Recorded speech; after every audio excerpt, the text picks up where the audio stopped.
Welcome to a quick tutorial on how to add a drop shadow using Adobe Photoshop. Before we jump in, let's define what a drop shadow is and why it's necessary to add drop shadows to certain images. A drop shadow indicates where the lighting falls on a subject as well as how harsh the lighting is.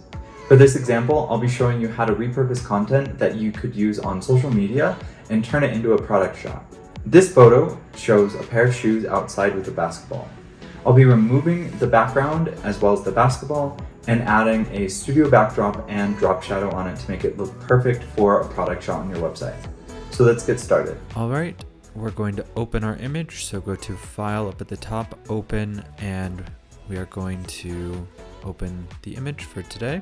Now we're going to select the subject, which is the shoes. So we need to remove the brick wall, concrete, and basketball. So we're going to go up to Select, Subject, and you're going to see a dotted line around the shoes and the basketball. So we have most of it removed, but we now need to remove the basketball.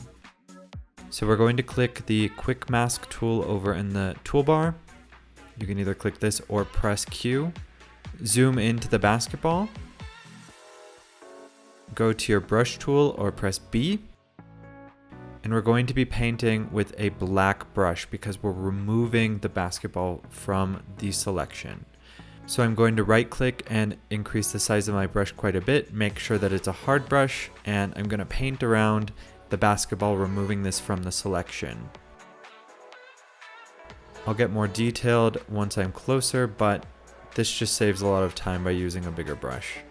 Okay, when you have pretty much all of the basketball removed, we're going to right click again, change the size of our brush to quite a bit smaller, and we're going to zoom into the image just so that way we can get a lot more detailed, and just go around the image a little more, removing the basketball. If you make a mistake like this, you can change your brush to white and add to the selection. So I'm adding the shoe back to the selection, changing my brush back to black, decreasing the size and continuing around the shoe just like this.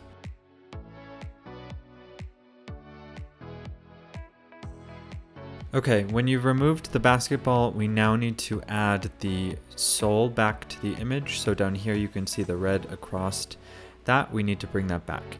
So we're going to zoom in a little bit and paint in with a white brush because we're adding it back to the selection. And down here we're going to deselect that. So just cleaning this up really quickly. And there you go. Once you have the subject completely selected and everything else deselected, you're going to re-click the mask tool over here on your toolbar. And now the dotted line is only going to be around the shoes. Now we're going to add a layer mask by clicking this down in the layer tab. And you'll see everything was removed from the background. When you're happy with everything being removed from the background, you're going to right click the layer mask and apply layer mask, and now you have just your subject selected. So now we're going to create a new layer. This is in the bottom of your layer tab.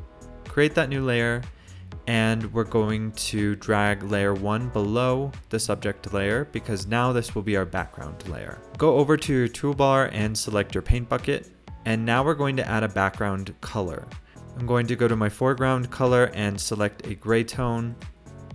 And when I'm happy with that, I'm going to just press on layer 1. So there is my new background color. Okay, we are going to now move on to duplicating our layer 0. So right click, duplicate layer, press OK. And the layer on the bottom, so layer 0, we're going to select that. So now this is the active layer. Now we're going to go up to our top bar and go to layer, layer style, and then down to drop shadow. And here we're going to adjust the settings until we're happy with whatever lighting style that we want for our shoes. Okay, that looks pretty good. When you're happy with that, we're going to press OK. And now we're going to mask out the drop shadow. So click a layer mask, add the layer mask, and with a black brush, so press B, we're going to be painting over the drop shadow. So I'm going to increase the size of my brush and just paint around where the drop shadow doesn't belong, just like this. And once we're happy with that, we can move on to the next step. We're going to go over to our toolbar again and select Gradient Tool. We're going to click up at the top and have the Gradient Tool selected. we're going to click the darker version, click color, click on the actual background color so that way we have the color selected, and drag it down slightly so we're a little bit darker. And we're going to repeat that process for the lighter version. So click color, click the background, and drag up a few stops. Press OK when you're happy with that. All right, now go to the bottom of your image, hold Shift, click and drag up, and there you go.